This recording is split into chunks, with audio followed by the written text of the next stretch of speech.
এই যে ভোট দিয়ে যাবে, যারা ক্ষমতায় যাবে, তারা ঠিক 11টার মধ্যে সব 91 যেরকম তারা চুক্তি ভঙ্গ করেছে, চুক্তি ভঙ্গ করে আবার ফ্যাসিবাদ কায়েম করবে। উপদেষ্টাদের কেউ কেউ ইতিমধ্যে রাজনৈতিক দল যারা সামনে ক্ষমতায় আসবে তাদের সাথে নেগোসিয়েশন করে কেউ সামনে আইনমন্ত্রী হবে, কেউ অন্যান্য মন্ত্রী হবে, কি কি হবে এইটা পাকাপোক্ত করে এখন তাদের জবানে আমাদের ঘোষণাপত্র লিখে দেয়। ঠিক।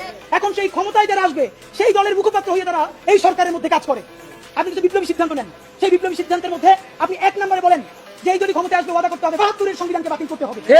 যেই 72-এর সংবিধানের মধ্য দিয়ে বাকশাল হয়েছে, বিচারিক হত্যাকাণ্ড হয়েছে, সেই সংবিধানকে নতুন সংসদে বাতিল করে জুলাইয়ের ঘোষণাপত্রের আলোকে এবং জুলাইয়ের সনদের আলোকে নতুন সংবিধান রচনা করতে হবে। উনি বলেছেন শীঘ্রই জুলাই সনদ বাস্তবায়ন হবে। এই জুলাই সনদের জন্য 19টা মৌলিক সংস্কারে সবাই ঐক্যমত্য পোষণ করেছে।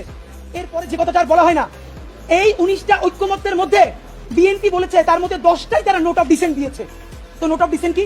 নোট অফ ডিসেন্ট হলো আপাত দৃষ্টিতে আমি এটা মাইনে নিলাম, কিন্তু আমি আসলে এটার সাথে একমত না। তাহলে বিএনপি এই 19টার মধ্যে যেই 10টা নোট অফ ডিসেন্ট দিছে সেই 10টাই তো মোস্ট সিগনিফিকেন্ট জায়গা। তাহলে বিএনপি সরকার গঠন করার পরে এর একটাও যদি বাস্তবায়ন না করে তাহলে আমরা কেন বিএনপিকে ধরবো বলেন? মানে আইনি বাধ্যবাধকতা কোথায়? বিএনপি তো তখন বলবে কেন ভাই, আমি তো বলেই দিয়েছি স্বাক্ষর করার সময় যেখানে আমার দ্বিমত আছে, এখন আমি এটা পারতেছি না বাস্তবতায়। মজার ব্যাপার বলি, সরকারের কয়েক জায়গায় জিজ্ঞেস করেছি বলেন তো 19টা মৌলিক সংস্কারের মধ্যে আপনাদের কাছে একটা মোস্ট সিগনিফিকেন্ট কোনটা? তারা বলেছে সংসদের উচ্চকক্ষে পিআর ব্যবস্থা আনুপাতিক হারে। এবং আপনাদেরকে জানাই রাখি, সংসদের উচ্চকক্ষে যে পিআর, বিএনপি এখানে নোট অফ ডিসেন্ট দিয়েছে।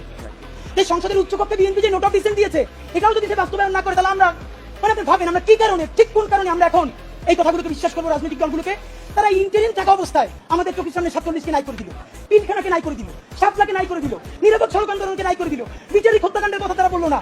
যেই তারা ক্ষমতার মসনদ পেয়ে যাবে এই কথা বলার পর যে আমরা আবার জেলে যাবো না তার প্রমাণ কি আপনাদেরকে বলবো? তাহলে আপনারা এটা কি চান?